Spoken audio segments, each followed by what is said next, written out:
They're gonna pitch and Is that the permit?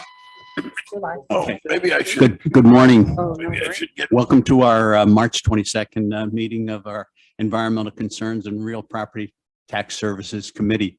Welcome to all.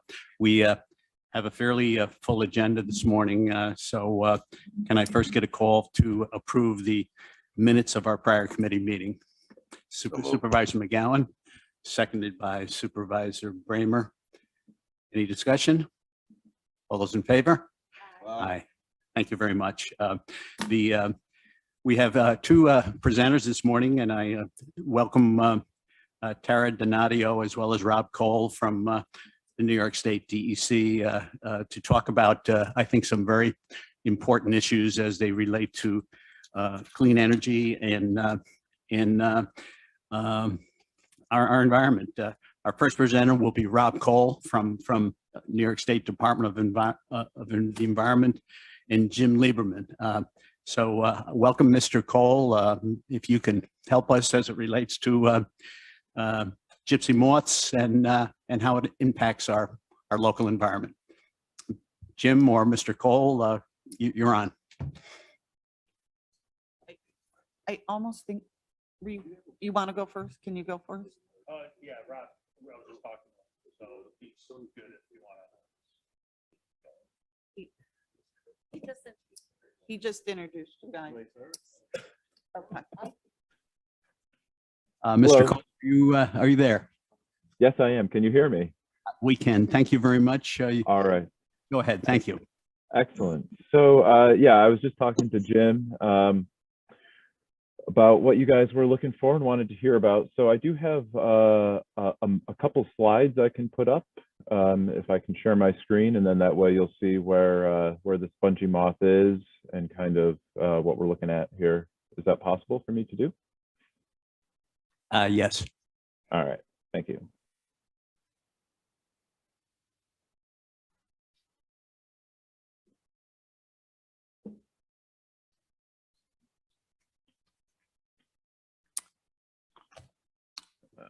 You're on there, Mr. Cole. Yep.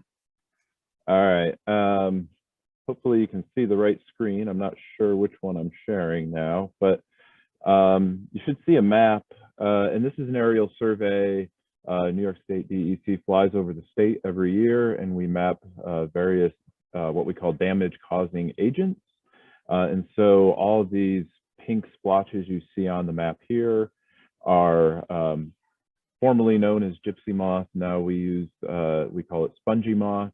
The name has changed. So spongy moth defoliation, this is the areas that it has occurred.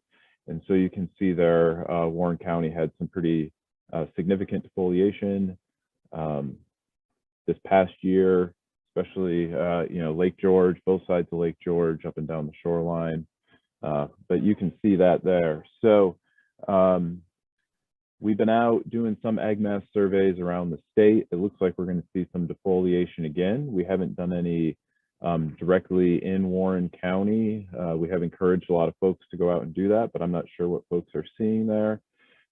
So it's hard to predict what we'll see this year based on last year's defoliation. There are,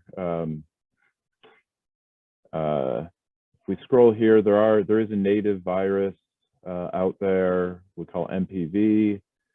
There's a fungus, the entomophaga fungus, which also kills them. And then this year we saw these flies, these tiny egg parasitoids, also fairly active, and we did see these here in the Eastern Adirondacks. So we know there are these natural predators out there feeding on the spongy moth now. So we expect to see, some defoliation again starting in May. That's when we normally see it. Not sure how much it's going to be again, but based on last year, it probably will be fairly significant. Outbreaks usually last a couple of years. So are there any specific questions or information that people are looking for specifically? Any questions from Supervisor McGowan? Yes, thank you. I did have a chat with Jim as I came in. I'm hoping mean, I remember, I don't know, 15, 18 years ago, we had a huge infestation. I mean, it's just a period cycle that we go through. Is there any other, preventatives we can do? Jim kind of mentioned if we have a rainy season, it would help for what we put down last year or what we did last year and some of our efforts to help. Yeah, so your first question about it being cyclical is just kind of something we'll go through once in a while. Yeah, exactly. So the virus and the fungus and those parasitoids, they're always out there. And so they generally keep the populations low. We're not exactly sure what gives us these huge outbreak spikes in population. But, the fungus and the virus kind of catch up to these exploding populations. It gets all the caterpillars sick, and then they die off, and then we don't see them for 10 or 15 or 20 or more years. So yeah, those things are always out there working, and sometimes for a short period of time, they don't work.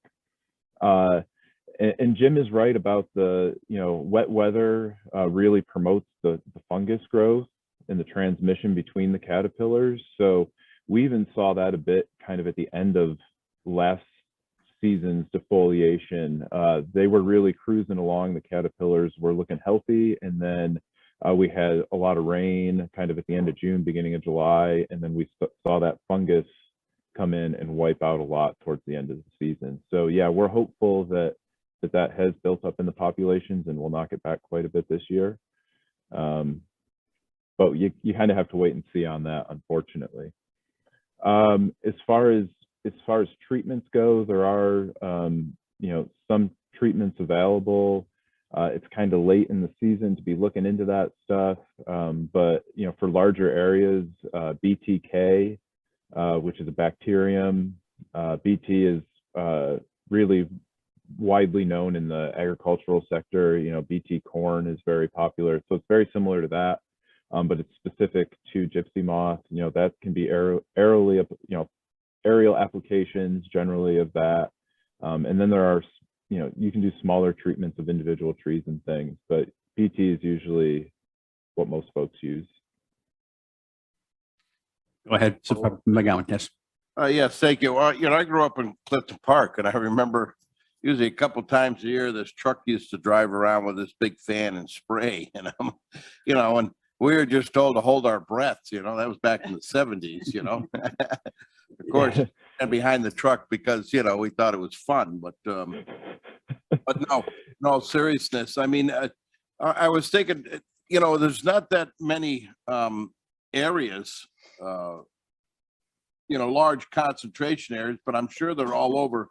The Eastern Shore, probably all over the country. These things. And I was wondering if, why New York State or something wouldn't think of, doing an aerial. I mean, is too much liability, or I was just wondering why we wouldn't concentrate on the heavy areas to help, knock it down. Sure.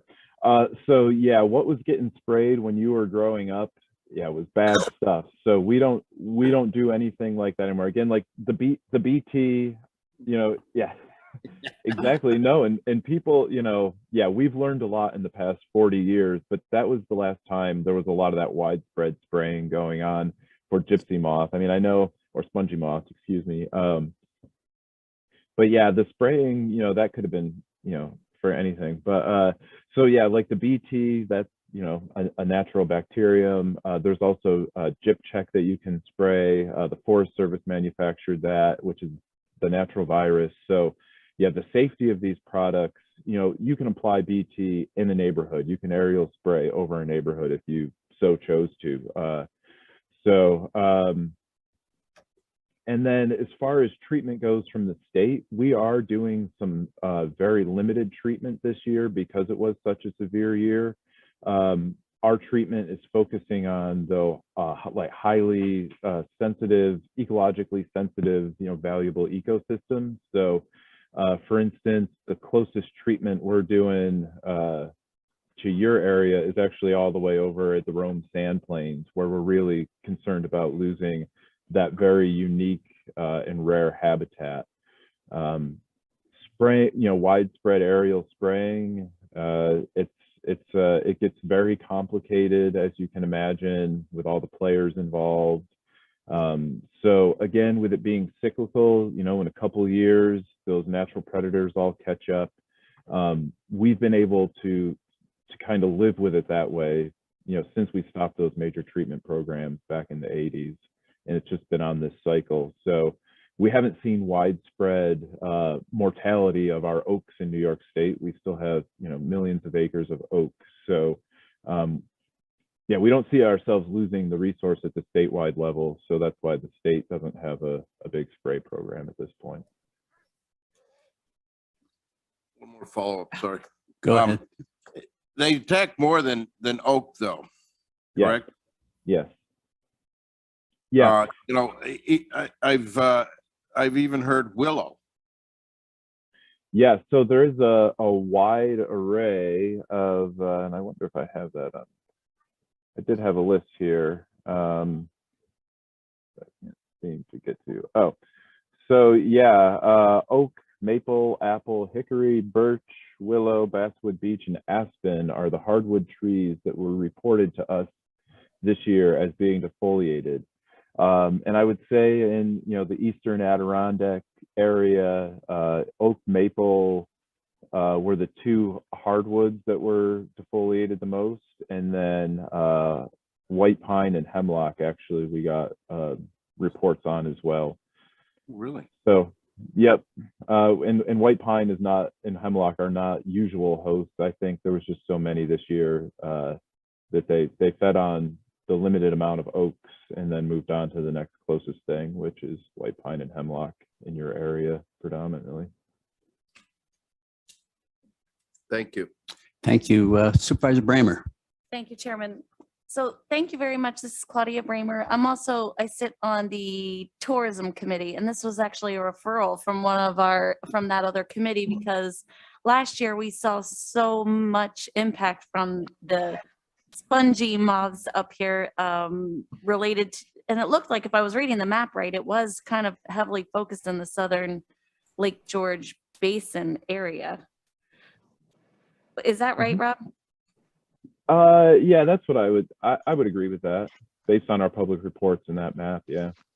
Okay, so one of the questions I had was, how bad is it going to be this year? And it sounds like it's probably going to be similar to what we had last year. Yeah, that's possible. So there's a lot. So it lays its eggs late summer, early fall, and then those eggs have to survive all the way through to when they hatch out in May. And there are a lot of things that go on, including those natural predators and the weather and everything else. So we don't predict, we won't predict the 2022 defoliation based on the defoliation in 2021. It's actually, there's an egg mass survey that we do where you go and count egg masses on different points of the trees and old ones versus new ones. And then you predict the number that could be viable come the springtime. So we haven't done that across, you know, the eastern Adirondack area, so I couldn't tell you for sure. But again, just knowing that outbreaks usually last a couple years, and this was really the first big year. We did have some defoliation in 2020, but it was scattered. So I would say this could be, there is a strong potential there will be defoliation again this year. Okay. Well, Jim, this question is for you, and thank you for coming and helping facilitate this. Do you have any idea of, are we doing any kind of egg mass surveys locally to understand what's happening this year for 2022? We put the information out last year, and then Rob talked about it during the presentation, and I think that was in September. But you know, there's nothing that's an organized effort because it's all based on volunteers. And you know, one of the things to keep in mind is, you know, this part of Queensbury, Glens Falls, Lake George, you pointed out that, you know, with the impacts up and down the Lake George watershed. And Rob, you can feel free to correct me if I'm wrong, but we have a higher concentration of oaks, red and white oaks in this area. You go to where I live and, you know, I have some red oaks and like one white oak. And so the creatures are going to be where the food is. It's like a beaver being around and continually damming up a stream. It'll be there if the food's there. So the food sources are there for the primary food sources are there for the gypsy or spongy moth.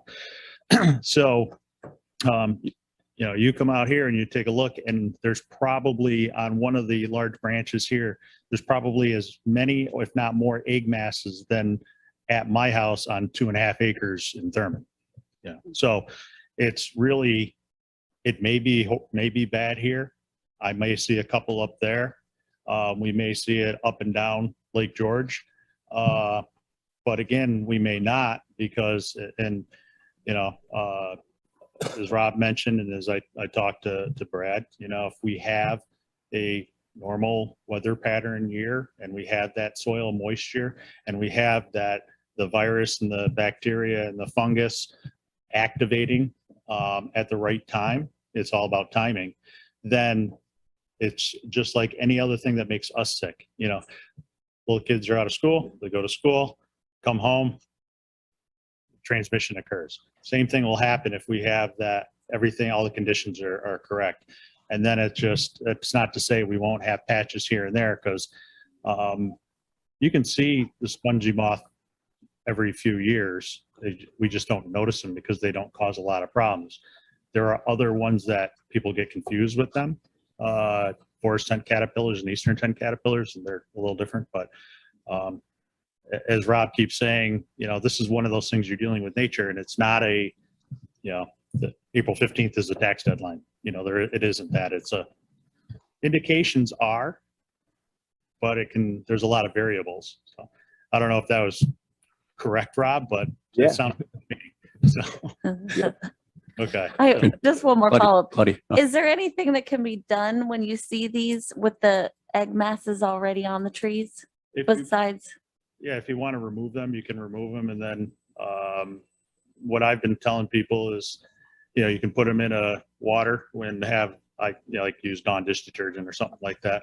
I know that Rob talked about using horticultural oil, I believe it was, and spraying it on the egg masses to suffocate it. But again, one thing to keep in mind, and Rob had a picture of it, when you go out, if you can look at them and you see this egg mass and you see a bunch of little poles, if I recall correctly, it was 20 to 25% mortality rate from that parasitoid. So there's an insect that was in there with them, and it killed about 20 to 25% of the eggs already, and it left. So that's a huge benefit already. You've cut down the population. And just every egg mass that I've seen around. Sponge moths. I thought they were gypsy moths. I don't know. I missed the beginning of it, so. Can we please, excuse me, I think it's It's Dennis. So Dennis, you're not muted. Okay, I'm sorry, Jim. no problem. So to catch up there, they changed the name's been changed from gypsy moth to spongy moth. That's the simplest clarification. thank you. Go ahead. So I just wanted to point out, my office here at the county is down in the front corner of the building, and off the side, there's a couple of maple trees that are there, and one of them, the larger lower bough underneath, is loaded with those egg things. So, and I know when we periodically go out and walk, you can see it on some of the trees right in front of my main office. There's another big tree that has them on it as well. So I just wanted to point that out so that maybe the county could do something as a preventative so we don't lose those trees by cleaning or scraping or whatever you said you need to do with those egg things. And I think in that case, and when you're a landowner, either here or at your own property, if there's several trees that you're interested in assisting, that's probably viable. When you start getting into a few acres of woodlots and things like that, and adjacent property owners and state land, I think that's less viable to do that in a short turnaround time. But individual species of trees, and that's why one of the recommendations we had last year when it was just starting to kick off, my recommendation was, water your trees if you have a couple oak trees, because part of it is just like when we get sick, you try to to assist your body. So lots of fluids, things like that. So if you can reduce additional stressors, that's going to help the overall health of the tree. Any further questions from anyone else? And Rob, I think, can you give, I think it would be good, you touched on it, but you said, the hemlocks, the pines, and I think some spruce were munched on pretty good last year, but, as opposed to the deciduous trees, the coniferous trees, they don't bounce back once they hit a certain percent, correct, of leaf defoliation? Yeah, that's correct. Unfortunately, the conifer trees, yeah, they don't re-leaf out. So yeah, they're usually, if they get 50% defoliated, they're probably not going to come back. So I do expect we'll see some white pine and hemlock mortality caused by spongy moss this year. So yeah, so I would say if you want to, if individuals want to focus on something, or your property right there, the county property, if you had a hemlock or a white pine and you saw egg masses on it, that would be a place to focus, right? Because those trees, they don't bounce back, like Jim said. So, there are focused efforts individuals can do to specimens on their property or certain tree species. Otherwise, the aerial spraying for larger landowners is the way to go. Thank you, Jim. Quick question. Yes, go ahead. Uh, Super. Jim, you say bounce back. Is that relieve that year or it just kills the tree? No, what happened, this past year, trees were defoliated. I noticed it first on the Northway because everything starts taking on a hazy appearance. That was in late June. We started or mid-June.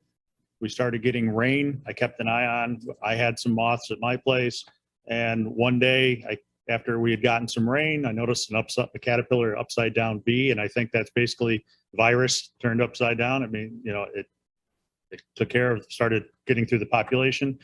And then about 4 weeks later, I started notice first the aspen starting to come back. You get that bright green flush of leaves. So my understanding is 2 years of defoliation is generally okay. 3 years starts getting tough. But again, it goes back to if the trees are under stress from something else, maybe concrete sidewalks restricting their ability to take in nutrients and take in water or things like that, or if they're just ill from another disease, they're immunocompromised, for lack of a better term, and this could be to speed them on their way and they won't recover. If they're in decent health and they get defoliated, then they'll generally come back the following year. They'll probably come back. 3 years, they start getting into that questionable time. So that's why Rob said they're cyclic, and you just kind of maybe have to live through it if that's the method you want to go through. I don't know. I've told people I don't know if there's a right or wrong answer on it. It very depends on your perspective. So there's other insects out there that scare me more, that are going to have potentially ecosystem shifts, not just we've lost trees. Because even with the pines that just mentioned, I look at it as we know that white pines drop a lot of seed, and so you might have more green out there with small pine. It's a kind of a natural cropping and regeneration. So. Mother Nature does a great job filling voids, and that's exactly what's going to happen. It may not be, though, what we're used to. That's the thing. It's our perception on it, too. So, but you can certainly work on some of them, but I don't know if it's practical to work on all of them. Thank you. Thank you, Jim. Dennis, did you feel comfortable with the answer?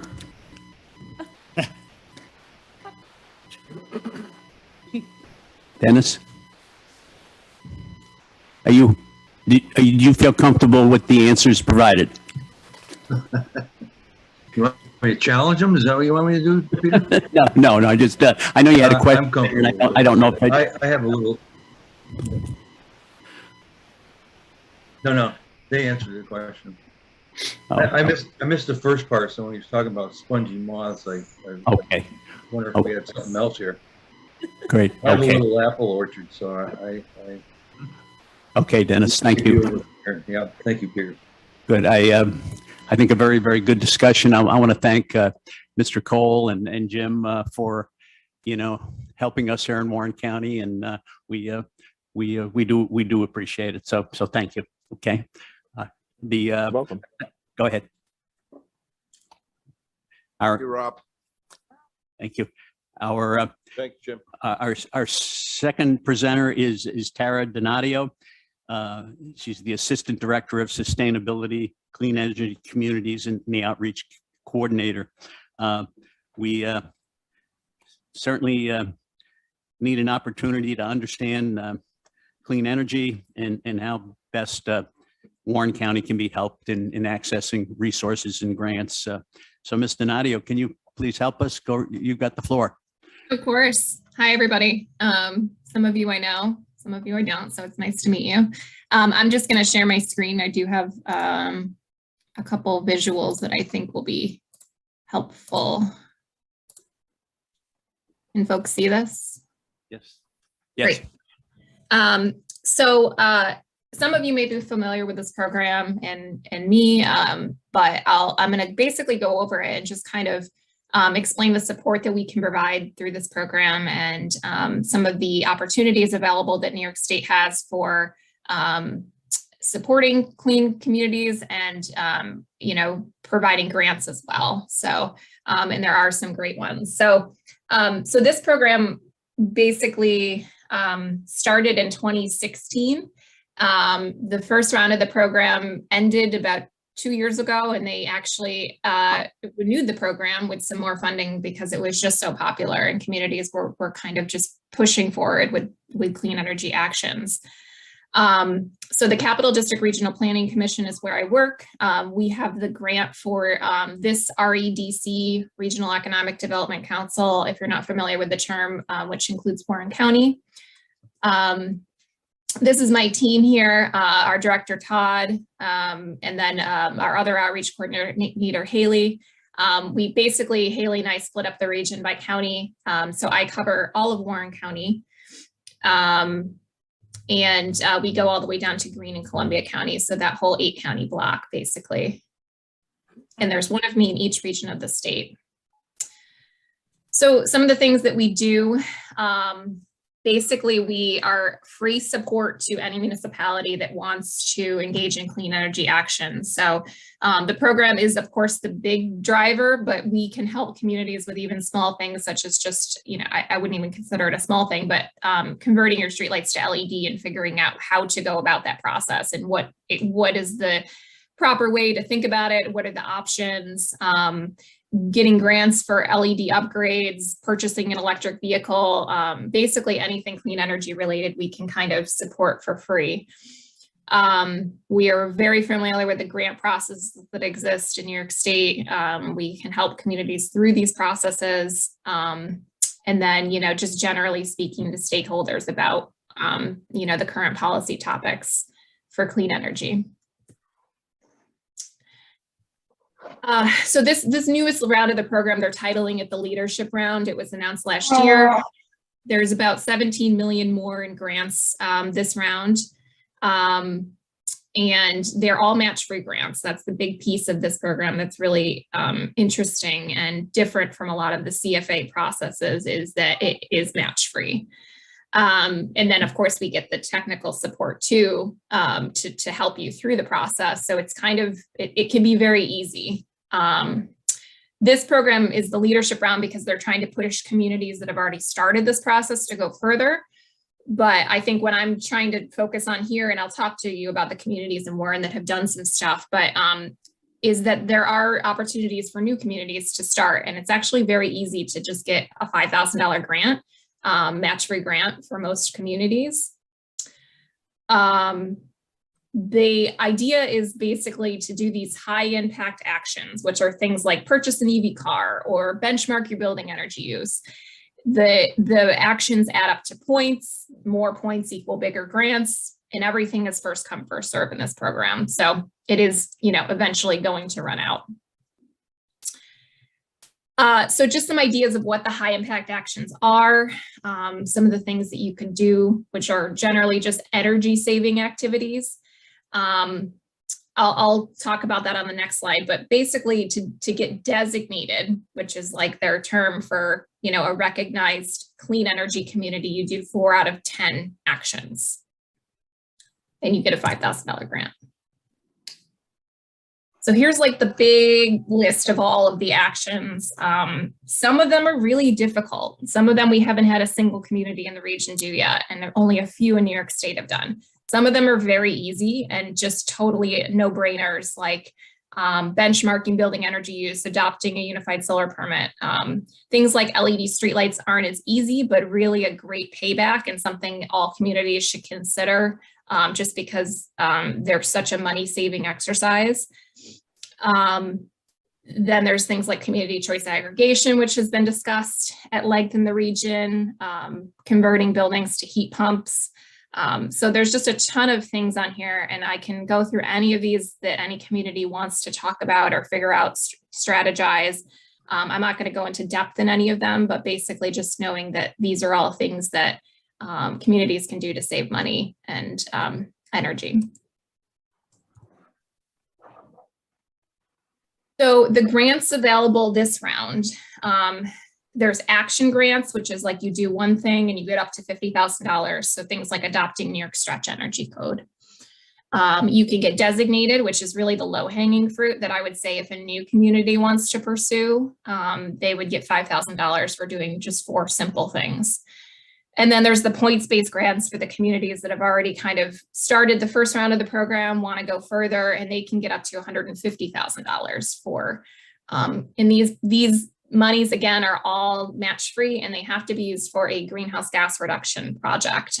So like a heat pump project, electric vehicles, charging stations, LED streetlights, you know, basically anything that you can think of that's going to reduce energy, you can use these grants for.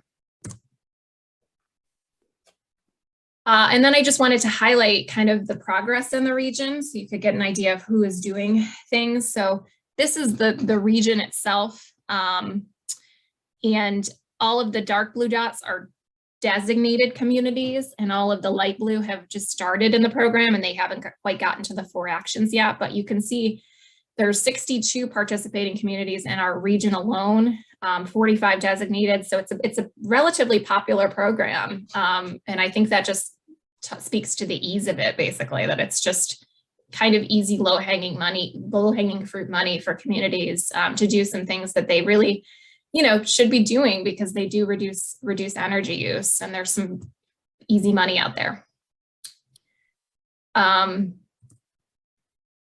This is kind of the new thing in the latest round of the program. You can see this on NYSERDA's website, but you can basically do this drop down here and see every single community in New York State, municipality, county, village, town, city, and you can see the points that they have.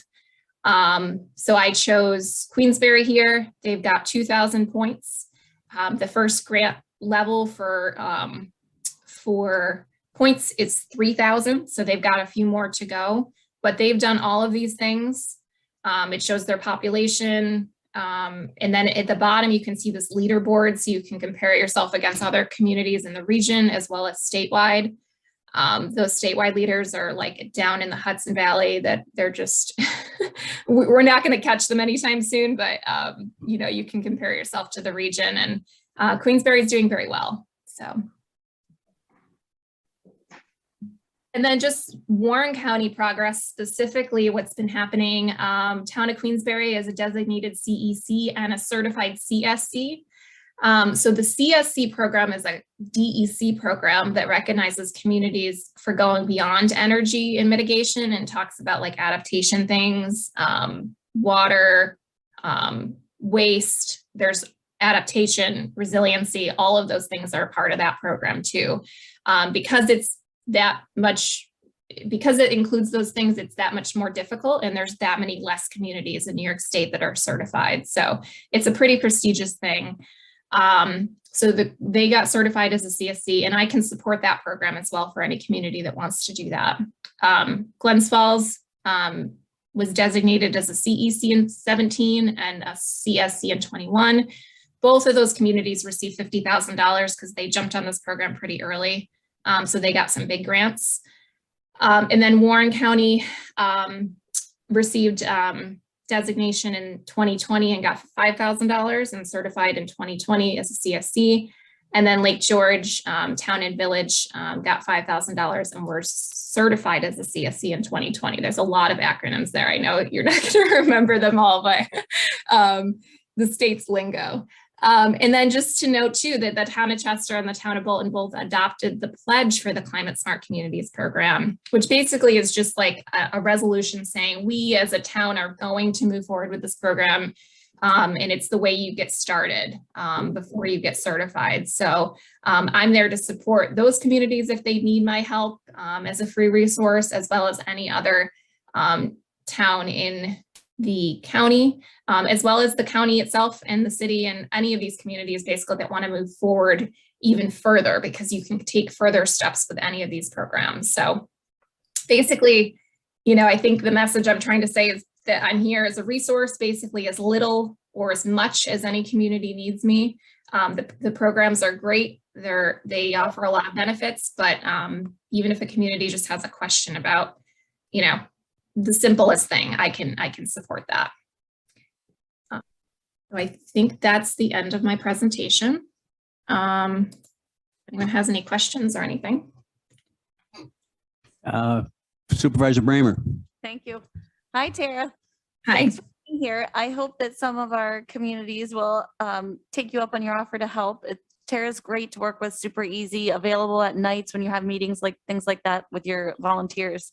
In Glens Falls, they have a bunch of volunteers that meet with Tara at night, so it's really great. I did want to say that at NISAC last week, they talked about in the climate action plan, there was a recommendation, I believe, to allow counties to be the sponsoring governmental entity for community choice aggregation. And if that happens, I would really encourage Warren County to take on that. That's something I've been looking at for a while, but we can't do it as a county. It has to be done by a local municipal government. So if that happens, be prepared for me to advocate for us to go forward with that. What it is a way to bring clean energy purchasing options really to our local residents. It doesn't really mandate anything. It's just a stronger purchasing power if we do it through the county, and it's all through National Grid bill. It doesn't really change anything from the customer side, but it helps us to get green, clean, and affordable energy here to our customers. So that's one thing, unless I explained anything about that, Tara. No, that sounds right. The gist of it. Okay. And the other thing at NISAC, we talked a little bit about New York Stretch Energy Code, and I actually reached out to Department of State to see if counties can adopt that New York Energy Code, because we do have the buildings and codes which enforces the New York State code throughout the county, except in Queensbury and Glens Falls. And the answer that I got was a little convoluted and complicated, but it sounds like we may be able to do that, and look for me to be asking for the county to do that as well. Yes, and you should be able to do that because, like you said, the county does enforce. It wouldn't obviously cover Queensbury and Glens Falls unless they'd have to adopt their own New York Stretch resolution. But that's correct. And some of the actions in this program are specifically energy code related. So any of those actions would apply to the county, but they wouldn't, like the town of Chester wouldn't do that or wouldn't be able to enact those. So. They told me that they had not seen any other counties adopt New York Stretch. Yes, and it's not typical for the county to hold the code enforcement. I think Washington County does. There's a couple others in New York State, but for the most part, the counties don't do code enforcement, the individual towns do. So I think that's probably why they were a little confused. I see. Okay. Well, that'd be great if we're the first ones to do it and we get a grant up to $50,000. Correct. Yeah. Thank you. Thanks for being here. Any questions from anyone else who's Supervisor Bruno, sorry. Thank you, Mr. Chairman. Quick question. What do you designate as green or clean energy? How is that done? How does a community get designated as a clean energy community? Is that where? You designate, you say clean energy or green energy. Exactly what does that encompass? Yep. So the idea is, I think the clean energy is just lowering your greenhouse gas emissions. Everything in these programs is related specifically to greenhouse gas reductions. So by lowering greenhouse gas emissions, you'd be considered clean energy. The program doesn't necessarily go into,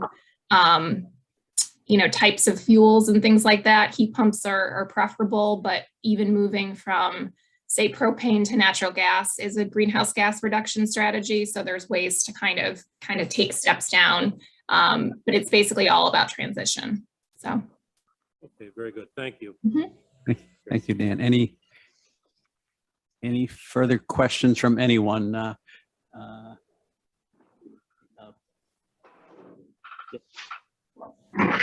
Ethan, I'm sorry, go ahead. Hi, I just want to jump in really quick. Tara didn't toot her own horn enough, but for county activities that she's been really critical for have been, receiving grant funding for Organics Management Fund. She's been helping us develop an approach to integrating electric vehicles into our municipal fleet. She's also been helpful with getting us connected with people to do an energy audit for the municipal sector, which is currently underway. So she's brought a lot of value to our sustainability initiatives through the Climate Task Force to date. So I just want to point out that, we do have a lot of good success stories of working with Tara. And I encourage anyone that's, representing a smaller municipality that's not yet involved with her programs to, really think about reaching out to her, because the money saving assistance that she can provide is really valuable. Thanks, Ethan. Thank you, Ethan. Any further comment? Tara, that was really very, very helpful. And I, thank you for your efforts. And I think some of our communities in Warren County definitely will be reaching out to you for assistance. So again, thank you. I thought the information provided was very helpful. Great. Thank you so much for having me. Okay, thank you very much. That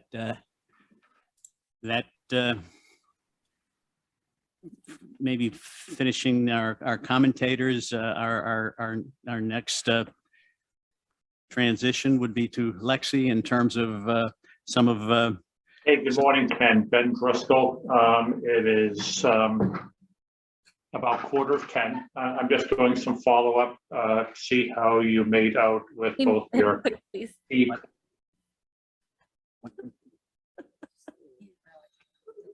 I just want to put on the record that we asked him to be muted. I mean, I'm not trying to stop anyone from talking. Yeah. Lexi, if you'd proceed, I'd appreciate it. Okay, so we're on to the real property tax service agenda now.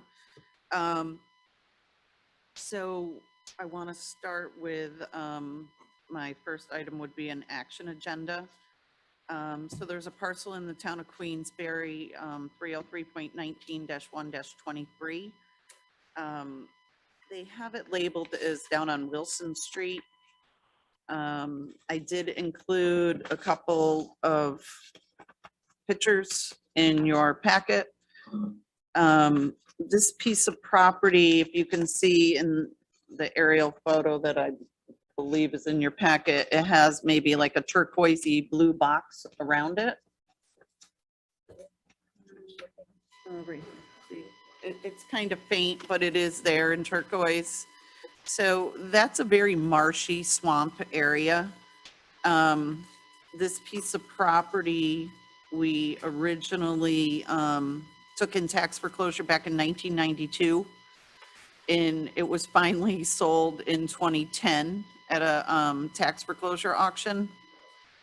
But in 21, we ended up with this property back again. So the person that had bought it in 2010 was just somebody who bought numerous pieces throughout the county that were kind of just pieces of really nothing. And now he's let some of them go back for taxes because he found that there wasn't anything he could really do with them. So I'm asking the committee if, because I have spoken with the committee in the past about some parcels like this that are really kind of problem parcels that we can't do anything with. I would really like to see if the county would be willing to convey this property to the neighbor for just the recording fees. The town of Queensbury went out and did some review. I included that in your packet as well. And they had a $5,800 assessment on it that they weren't quite sure why that assessment was on there. So upon review, they did lower it to $100 because it's very, very swampy and useless.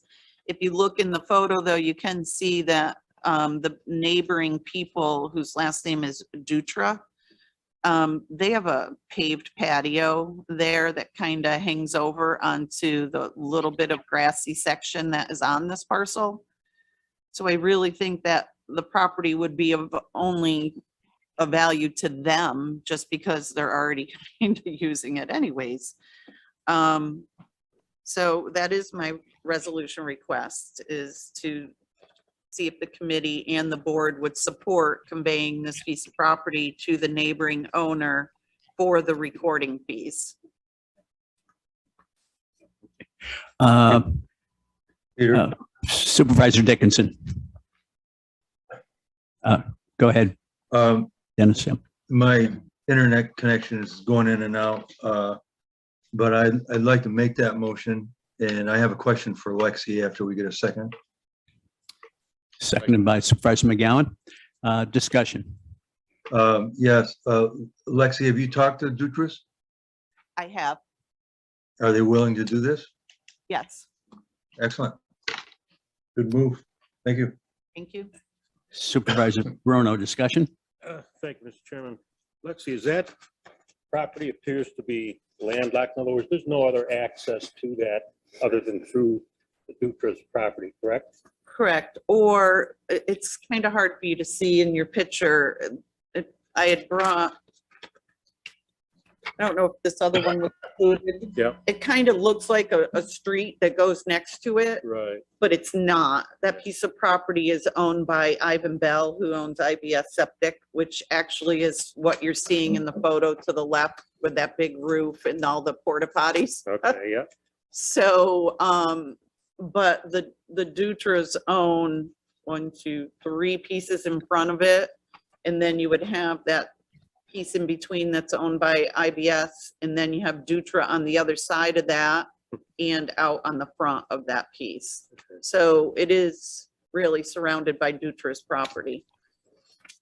Very good. Thank you. Thank you. Supervisor McGowan. Welcome. Yes, Lexi, would that be considered, I mean, they look like roads, would they be considered like a paper road? At one time, it was going to be a street because there was a subdivision that was developed in there. As you can see, the numerous little lots that are all through there. But at the time that was done, it was many, many, many years ago. And it was before they realized how bad it was in there with the wetlands and the That's what I swamp thought. area. Yep. So it's really all non-usable land Because back in I'm there. looking at some of the lots, and it looks like the peak of the houses, I mean, they're like double lots, and they put the house right in the middle of the lots, right? Yeah, it kind of looks that way. I mean, At least for the 3 that they're all owned by Dutra, but for some reason, the town of Queensbury did not have them merge those properties together. But there is property lines going right through the center of the buildings, one of a residence, and I think one is maybe of a garage. Also like another patio area and through the center of their pool. So. Yeah, so who owns 22? 22 is actually owned by Glens Falls Lehigh Cement. Okay, that's And what I thought, I just couldn't see it. I'm not really sure why they really, it's of no value to them either. And I know when I spoke to Mrs. Dutra, she had said that that was something that they may consider as well, reaching out to Lehigh Cement to talk to them about that lot because they don't use it, Lehigh. Supervisor Bramer. Thanks. Lexi, is there a way, I mean, you're saying this is completely unusable. I'm saying that, And I'm seeing a lot of, build out in those 3 lots in the front. Are there existing town of Queensbury regs, or can we put something in, or can we have some assurances that they're not gonna build in the wetlands? oh, I don't know if that can come from me. Maybe the town of Queensbury might be able to put some type of stipulation in on it. I only spoke with the assessor's office, and they're the ones that went out and did the review of the property. And they plan on sometime in this year, but it wouldn't affect until next year's assessment roll to do a complete review of the whole neighborhood. I just don't want to see this property go through another tax sale, because it's crazy. It's a waste of money and time to put this in a tax sale, put it up for auction, have somebody bid on it like happened this year. What ended up happening at the tax sale was somebody bid on it. Mr. Dutra was actually there and bid on it. And then another guy who bought multiple properties at our auction just bid like crazy on this and had it up to, I want to say $3,500 or $3,800 bid, and then backed out of it once he found out what it really was, because he didn't do his homework. And the second bidder wasn't interested either, because I reached out to him and he said the same thing. It's all swamp. You can't do anything with it. So I can't imagine that the town of Queensbury would let anybody build on a swamp. But again, that's not my call. Mr. or Supervisor McGowan is on, I believe, the town planning board for the town of Queensbury. Maybe we can ask him that question. Supervisor McGowan. If it is, thank you, if it is delineated as, wetland, and I know that area over there, and it is wet, and briny. This really isn't a buildable lot, and there's no way that Queensbury would allow someone to build on a swamp. I'm pretty sure Queensbury knows that, but, if they did, they'd have to come to planning to get a recommendation to the variance board to go for variances. But I would imagine this is a delineated wetland. Thank you. Any further discussion? Seeing none, we have a motion and a second on the floor. All those in favor? Aye. Opposed? Aye. Thank you. So next on my agenda is the property that we pulled out last month. Piece of property up in the town of Queensbury, up on Queensbury Avenue. It is on the easterly side of Queensbury Avenue. And it is a 31.84 acre parcel currently. This one also does have wetlands that run through it. This is one that I just wanted to bring and see what type of consensus I could get out of the committee. It is something we do own, but it is, sorry, it got like a stream of wetland that goes through it. I spoke with the Queensbury assessor, who agreed there's really not much access to the property other than the very southerly corner. They may be able to get into that, but the wetlands runs at an angle right across in front of the road frontage. So anybody that would acquire this is going to have a struggle to be able to do anything on this property. Craig Brown from the town of Queensbury actually lives in this area, and the assessor did speak with him as well, and he agreed that it is wet and he doesn't really see at this point where it could be buildable. Somebody would have to come to the town for a variance. This was 2 pieces of property that were merged together to make the 31.84. There was also conversation with Superintendent Hadros. I thought I saw him walk in, but maybe I'm wrong. And he did follow up. He actually spoke with the Assistant County Attorney Terwilliger, And they don't feel that it's anything that the airport would be interested in. So, you know, it's not anything that he feels that the county would need for property. So I just wanted to see what the committee thought, how they would feel if we added this property into our tax foreclosure this year. Supervisor McGowan. Who's the property owner that kind of surrounds that from Queensbury Avenue that has access? The one in a circle on it over there on the. Oh, that one is just for the block number on the subdivision.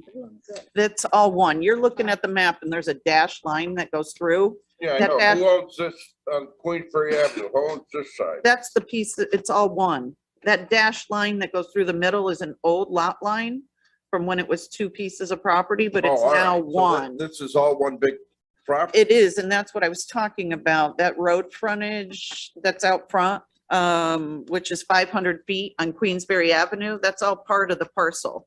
But that is where the brook meanders across that frontage. So there's not much use that anybody's going to be able to get into the property that way. Well, they So- do have bridges. They do, you're absolutely right.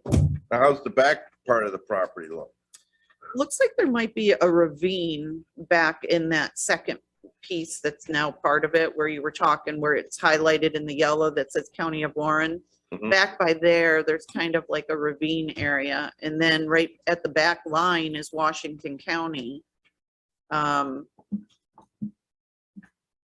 So, and then to the south of this is where the armory is over there, or the Naval Affairs. It's part of that industrial subdivision that's over there. Okay. Supervisor Dickinson. Thank you, Peter. Lexi, have you talked to any of the Land Conservancy people, see if anybody is interested if we And this Well, particular one, I go have ahead not. and do it? Part of the reason I brought this is because Treasurer Swan had originally put one of these in the tax foreclosure. So I then decided to ask him to postpone, and I've had discussion with Attorney Elman on this. And, you know, we thought there could be a possibility, maybe even the New York State Armory people or the Naval Affairs that have the armory there might be interested in it, but I'm not 100%, but I have not reached out to any of the conservancies. Could be an option. I would suggest in your spare time, Lex, Okay. that you contact some of these, see if anybody's interested in taking it. If not, put it on the, Supervisor Bramer. Do you have something? Thank, Lexi answered my question. I wanted to know what the state was using that land to the south, because I thought the same thing, like the Dennis did, if that's some sort of rec land, but it's not, it's No. the Naval. naval's situation. Good. Maybe Queensbury Land Conservancy. where's the Queensbury Water Tower on this? Not on this piece. No, but isn't it close? This is kind of adjacent to the airport. The airport's a little further north. Yes, they do own the property across the street, but the actual airport itself is a little further north on the other side. Thank you very much. Any further discussion? Seeing none, can I get a motion to adjourn? No, sorry. Go ahead, Tim. um, You want to talk about this some more? No, not this one. Okay. I would like to go into an executive session to talk about an employee's performance. I was told in budget I had to come back to committee. Have I'll you? second that motion. Okay, well, we'll, Sorry, I didn't brief you on this, Chairman. It caught me by surprise that I was actually going to make it today. okay, I see. I have a motion and a second to go into executive session. Any, all those in favor? All right. Aye. Opposed? We're in the executive session.